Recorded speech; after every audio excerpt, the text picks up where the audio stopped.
कभी कभी एक टोकरी मिट्टी पूरी जिंदगी का सबक दे जाती है। पैसे से जमीन खरीदी जा सकती है, पर ईमान नहीं। सुप्रभात। आज मैं Sneha Mahapatra Oxford public school Ranchi की कक्षा 8वीं की छात्रा सुनाने जा रही हूँ श्री माधवराव सप्रे द्वारा रचित कहानी एक टोकरी भर मिट्टी। एक धनवान जमींदार था। उसकी विशाल हवेली की दीवार से सटी हुई एक गरीब विधवा औरत की छोटी सी झोपड़ी थी। वो विधवा अपनी पोती के साथ वहां रहती थी। हाँ, वही पोती जिसके सिर पर माँ का हाथ नहीं था और दादी ही उसकी इकलौती दुनिया थी। एक दिन जमींदार ने विधवा से कहा, यह झोपड़ी खाली करो, यह जमीन मेरी है। बेचारी विधवा रोती हुई बोली, मालिक, यह सिर्फ झोपड़ी नहीं, यह मेरी पति की आखिरी निशानी है। यही मेरे बेटे और बहू ने आखिरी सांस ली थी और यही मेरी पोती ने पहली बार माँ कहा था। कृपा करके मुझे यहाँ से मत निकालिए। पर जमींदार का दिल पत्थर का हो चुका था। उसने अदालत में मुकदमा किया, विधवा को वहां से निकाल दिया। वृद्धा अपनी 5 वर्षीय पोती का हाथ थामे झोपड़ी से बाहर निकली और वहीं कहीं जाकर रहने लगी। पर हर शाम जब सूरज डूबता तो उसे अपनी झोपड़ी की बहुत याद आती।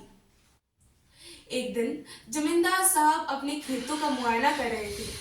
तभी उन्होंने देखा वही विधवा अपनी पोती के साथ हाथ में टोकरी लेकर आई है। जमींदार बोला, अरे तुम फिर आ गई। विधवा ने सर झुकाकर कहा, मालिक, अब यह झोपड़ी आपकी हो गई है। मैं बस इसकी एक टोकरी मिट्टी लेने आई हूँ। जमींदार ने कहा, मिट्टी? वो क्यों? वह बोली, मालिक, मेरी पोती रोज कहती है, दादी, अपने घर की रोटी खानी है। इसलिए मैं यह मिट्टी ले जाकर उसी मिट्टी से बने चूल्हे में रोटी पकाऊंगी, ताकि उसे लगे कि हमें अब भी अपने घर में है। यह सुनकर जमींदार चुप हो गया। फिर कुछ देर बाद धीरे से बोला, ठीक है, ले जाओ जितनी मिट्टी चाहिए। विधवा झोपड़ी के भीतर गई। अपने दुख को संभालते हुए उसने अपनी टोकरी मिट्टी से भर ली और हाथ में उठाकर बाहर ले आई। फिर जमींदार से हाथ जोड़कर विनती करने लगी, मालिक, कृपा करके इस टोकरी को हाथ लगा दीजिए, जिससे कि मैं इसे अपने सिर पर धर लूं। जमींदार ने बहुत कोशिश की, परंतु वह टोकरी हिला भी नहीं पाया।